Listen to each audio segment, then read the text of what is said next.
Good morning dear students.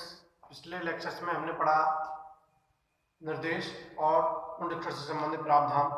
आज के हम इस लेक्चर में उससे आगे जानेंगे पुनरावलोकन से संबंधित प्रावधानों के बारे में। राजस्थान भू राजस्व अधिनियम 1956 की धारा 85A से 87 में रिव्यू से संबंधित प्रावधान है। रिव्यू क्या होता है, इससे संबंधित अन्य प्रावधान, उनके आधार से संबंधित अगर हम जानकारी करना चाहेंगे तो हमें सीपीसी की ओर रुख करना पड़ेगा। सिविल प्रक्रिया संहिता 1908 की जो सेक्शन 114 है और जो उसका आदेश 47 है, उसमें रिव्यू के बारे में बताया गया है। इसको हम थोड़ा सा टच करना चाहेंगे।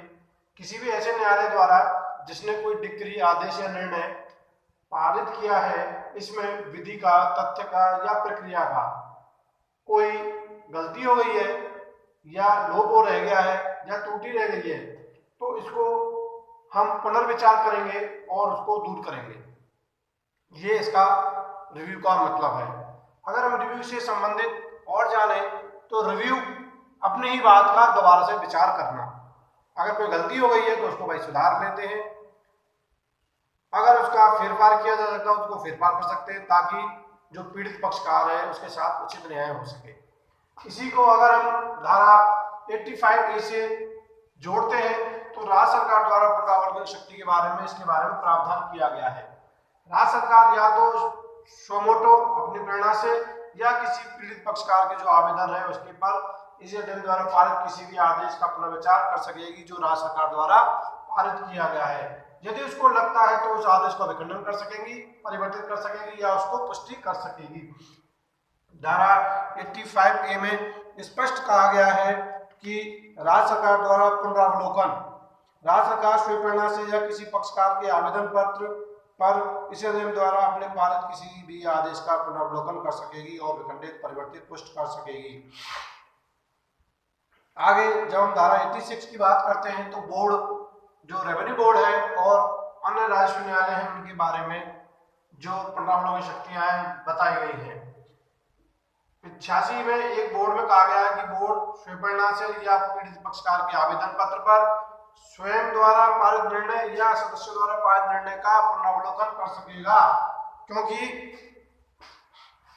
बोर्ड स्वप्रेरणा से अथवा किसी बात या अन्य कार्रवाई किसी पक्षकार के आवेदन पत्र पर स्वयं द्वारा अपने अधीनस्थ में किसी द्वारा पारित आदेश का प्रयोग कर सकेगा और उसे विखंडित, परिवर्तित या पुष्ट कर सकेगा। इसी क्रम में 86(2) को अगर देखें तो अन्य प्रत्येक राजस्व न्यायालय अथवा अधिकारी या तो स्वप्रेरणा से या बाद के किसी भी हितवत पक्षकार के आवेदन पत्र पर अपने द्वारा या अपने पद के किसी भी पूर्वाधिकारी द्वारा पारित किसी भी आदेश का पुनरावलोकन कर सकेगा और संबंध में ऐसे आदेश पारित कर सकेगा जो वह ठीक समझे।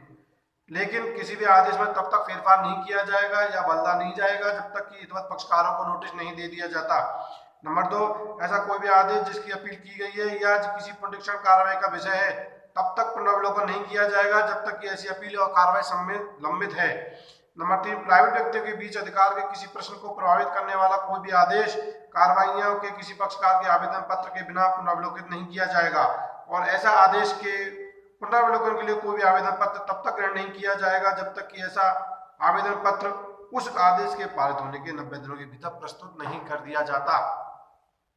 आगे हम देखें 86(3) में इस धारा के अधीन पुनरावलोकन के लिए कोई आवेदन पत्र सिविल प्रक्रिया संहिता 1908 की प्रथम अनुसूची के आदेश 47 के नियम 1 के वर्णित आधारों में से किसी भी आधार पर किया जा सकता है, जो कि निम्नलिखित हैं। पुनरावलोकन के आधार: जब ऐसे किसी नवीन या आवश्यक विषय का ज्ञान हो जिसका ज्ञान प्रयोग के बाद में नहीं हो सका था। इस संदर्भ में पश्चातवर्ती घटना पुनरावलोकन का आधार हो सकती है, जहाँ ऐसी कोई त्रुटि रह गई है जो अभिलेख पर देखते ही स्पष्ट हो जाती है या अन्य कोई पर्याप्त कारण है तो पुनरावलोकन का विचार किया जा सकता है। धारा 87 अगर हम देखें, परिसीमन विधि लागू, 1908 की परिसीमन अधिनियम लागू होता है। इस अधिनियम के अधीन समस्त अपीलों, पुनरीक्षण और कार्रवाइयों, पुनरावलोकन के आवेदन पत्र पर भारतीय परिसीमा अधिनियम 1908 के बंद लागू होते हैं। इस तरह हमने आज के इस ब्रीफ लेक्चर में धारा 85A से 87 के बारे में रिव्यू से संबंधित प्रावधानों को जाना, समझा और पढ़ा।